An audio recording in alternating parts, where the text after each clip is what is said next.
संक्षिप्त महाभारत आज हम पढ़ेंगे।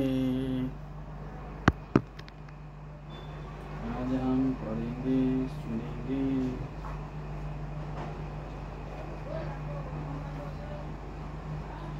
नल का रूप बदलना, ऋतु पढ़ने के यहाँ सारथी होना, भीम के द्वारा नल दंपति की खोज और दमयंती का मिलन, बृहस्पति ने कहा युधिष्ठिर, जिस समय राजा नल दमयंती को सोती छोड़कर आगे बढ़े, उस समय वन में दावाग्नि लग रही थी। नल कुछ ठिठक गए, उनके कानों में आवाज आई, राजा नल शीघ्र दौड़ो, मुझे बचाओ। नल ने कहा डरो मत। वे दौड़कर दावान में घुस गए और देखा कि नागराज कर्कोटक कुंडली बांधकर पड़ा हुआ है। उसने हाथ जोड़कर नल से कहा, राजन, मैं कर्कोटक नाम का सर्प हूँ। मैंने तेजस्वी ऋषि नारद को धोखा दिया था। उन्होंने शाप दे दिया कि जब तक राजा नल तुम्हें ना उठाए तब तक यहीं पड़ा रहे। उनके उठाने पर तू सांप से छूट जाएगा। उनके सांप के कारण मैं यहाँ से एक पग भी बढ़ नहीं सकता। तुम सांप से मेरी रक्षा करो, मैं तुम्हें हित की बात बताऊंगा और तुम्हारा मित्र बन जाऊंगा। मेरे भार से डरो मत, मैं अभी हल्का हो जाता हूँ। वो अंगूठे के बराबर हो गया। नल उसे उठाकर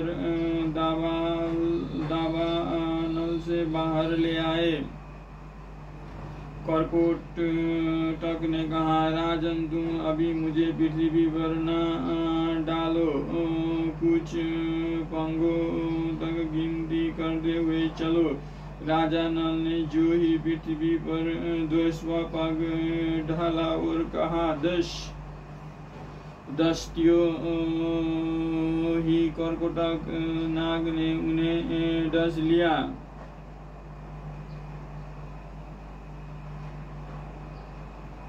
राजा नल ने जो ही पृथ्वी पर 10वां पग डाला और कहा 10 त्यों ही कर्कोटक नाग ने उन्हें डस लिया। उसका नियम था कि जब कोई 10 अर्थात 10 के कहता तभी वो डसता, अन्यथा नहीं। कर्कोटक के उस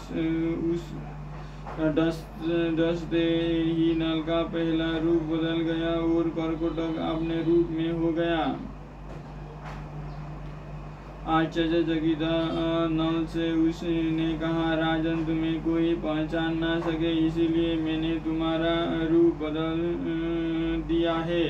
कलयुग ने तुम्हें बहुत दुख दिया है। अब मेरे विष से वो तुम्हारा शरीर में बहुत दुखी रहेगा।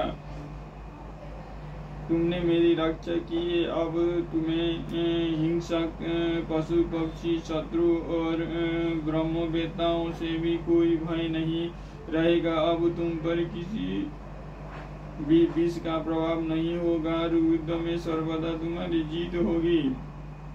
अब तुम अपना नाम बाहुक रख लो और धूत कुशल राजा ऋतुपर्ण की नगरी अयोध्या में जाओ।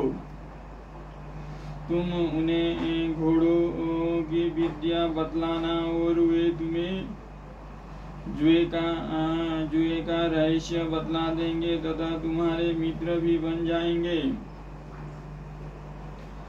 जुए का रहस्य जान लेने पर तुम्हारी पत्नी, पुत्री, पुत्र, राज्य सब कुछ मिल जाएगा। जब तुम अपने पहले रूप को धारण करना चाहो तब मेरा स्मरण करना और मेरे दिए हुए वस्त्र धारण कर लेना। यह कहकर कर्कोटक ने 2 दिव्य वस्त्र दिए और वहीं अंतर्धान हो गया। राजा नल वहां से चलकर 10वें दिन राजा ऋतुपर्ण की राजधानी अयोध्या में पहुंच गए। उन्होंने वहीं राज दरबार में निवेदन किया कि मेरा नाम बाहुक है, मैं घोड़े को हाँकने तथा उन्हें तरह तरह की चालें सिखाने का काम करता हूँ। घोड़ों की विद्या में मेरे जैसा निपुण इस समय पृथ्वी पर और कोई नहीं है। अर्थ संबंधी तथा अन्य गंभीर समस्याओं पर मैं अच्छी सम्मति देता हूँ और रसोई बनाने में भी बहुत ही चतुर हूँ एवं हस्तकौशल के सभी कामों तथा और दूसरे भी कठिन कामों में मैं करने की चेष्टा करूंगा। अब मेरी आजीविका निश्चित करके मुझे रख लीजिए। ऋतुपर्ण ने कहा, बाहुक तुम भले आए, तुम्हारे जिम्मे ये सभी काम रहेंगे, परंतु मैं शीघ्रगामी सवारी को विशेष पसंद करता हूँ, इसीलिए तुम ऐसा उद्योग करो कि मेरे घोड़े की चाल तेज हो जाए। मैं तुम्हें आश्वासशाला का अध्यक्ष बनाता हूँ। तुम्हें हर महीने सोने की 10,000 मुहर मिला करेंगे। इससे अतिरिक्त बासनोए नल का पुराना सारथी और जीवल हमेशा तुम्हारे पास उपस्थित रहेंगे। तुम आनंद से मेरे दरबार में रहो। राजा ऋतुपर्ण से सत्कार पाकर राजा नल बाहुक के रूप में बासनोय और जीवल के साथ अयोध्या में रहने लगे। राजा नल प्रतिदिन रात को दमयंती की स्मरण करके कहा करते थे, हाय हाय तपस्विनी दमयंती, भूख प्यास से घबरा कर थकी मादी उस मूर्ख का स्मरण करती होगी और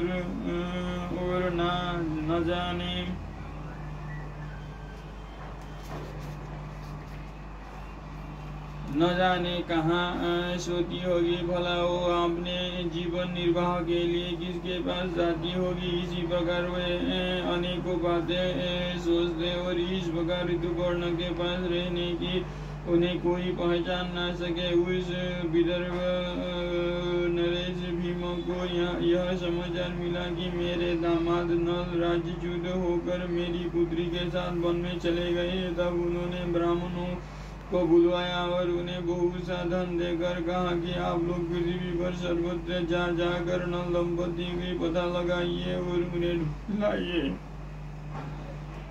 जो ब्राह्मण यह काम पूरा कर लेगा उसे 1 सहस्र गोए और जागीर दी जाएगी। यदि आप लोग उन्हें ला न सके, केवल पता ही लगा लावे, तो भी 10,000 गोए दी जाएगी। ब्राह्मण लोग बड़ी प्रसन्नता से नल दंपति का पता लगाने के लिए निकल पड़े।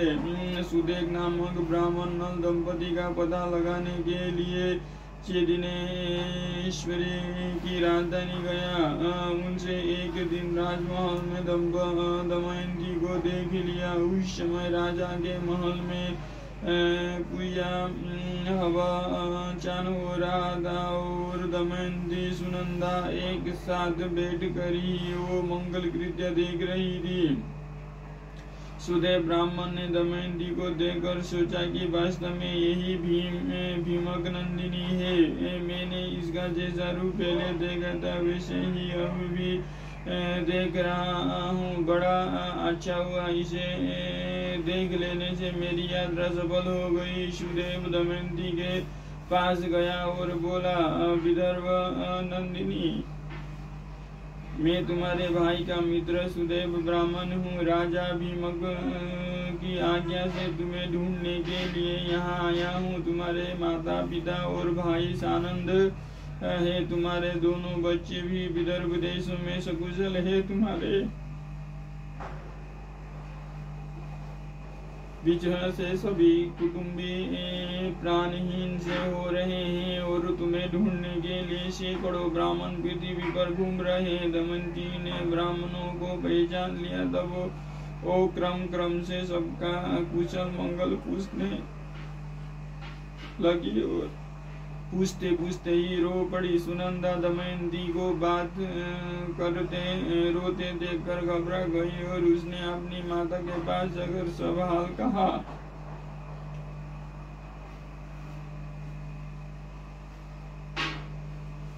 राजमाता तुरंत उन्हें पुर से बाहर निकल आई और ब्राह्मण के पास आकर पूछने लगी कि महाराज, ये किसकी पत्नी है, किसकी पुत्री है? आपने घर वालों से कैसे बिछड़ गई है? तुमने इसे पहचाना कैसे? सुदेव ने नल दंपति का पूरा चरित्र सुनाया और कहा कि जैसे राख में दबी हुई आग गर्मी से जान ले जाती है, वैसे ही इस देवी के सुंदर रूप और से मैंने इसे पहचान लिया है। सुनंदा ने अपने हाथों से दमयंती की लाट धो दिया, जिससे उसकी भाई के बीच का लाल चिन्ह चंद्रमा के समान प्रकट हो गया। ललाट का वो तिल देखकर सुनंदा और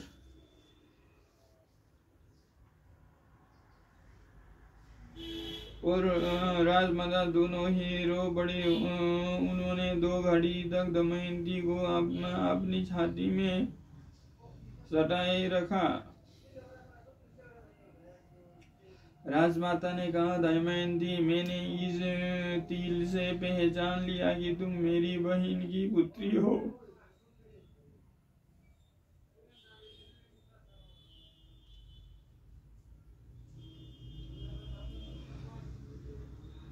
तुम्हारी माता मेरी सगी बहन है। हम दोनों दर्श देश के राजा सुधा माँ की पुत्री है। तुम्हारा जन्म मेरे पिता के घर ही हुआ था। उस समय मैंने तुम्हें देखा था। जैसे तुम्हारे पिता का घर तुम्हारा है, वैसे ही यह घर भी तुम्हारा ही है। यह संपत्ति जैसे मेरी है, वैसे ही तुम्हारी भी। दमयंती बहुत प्रसन्न हुई। उसने अपनी मौसी को प्रणाम करके कहा, माँ, तुमने मुझे पहचाना नहीं तो क्या हुआ? मैं रही हूँ यहाँ लड़की की ही तरह तुमने मेरी अभिलाषाएं पूर्ण की है तथा मेरी रक्षा की है। इसमें मुझे संदेह नहीं है कि मैं जब यहाँ और भी सुख से रहूंगी, परंतु मैं बहुत दिनों से घूम रही हूँ। मेरे छोटे छोटे 2 बच्चे पिताजी के घर हुए अपने पिता के वियोग से दुखी रहते होंगे। ना जाने उनकी क्या दशा होगी। आप यदि मेरी हित करना चाहती है तो मुझे विदर्भ देश में भेजकर मेरी इच्छा पूर्ण कीजिए। राजमाता बहुत प्रसन्न हुई। उन्होंने अपने पुत्र से कहकर पालकी मंगवाए, भोजन, वस्त्र और बहुत सी वस्तुएं देकर एक बड़ी सेना के संरक्षण में दमयंती को विदा कर दिया। विदर्भ देशों में दमयंती की बड़ी सत्कार हुआ। दमयंती अपने भाई बच्चे, माता पिता और सखियों से मिली। उसने देवता और ब्राह्मणों की पूजा की।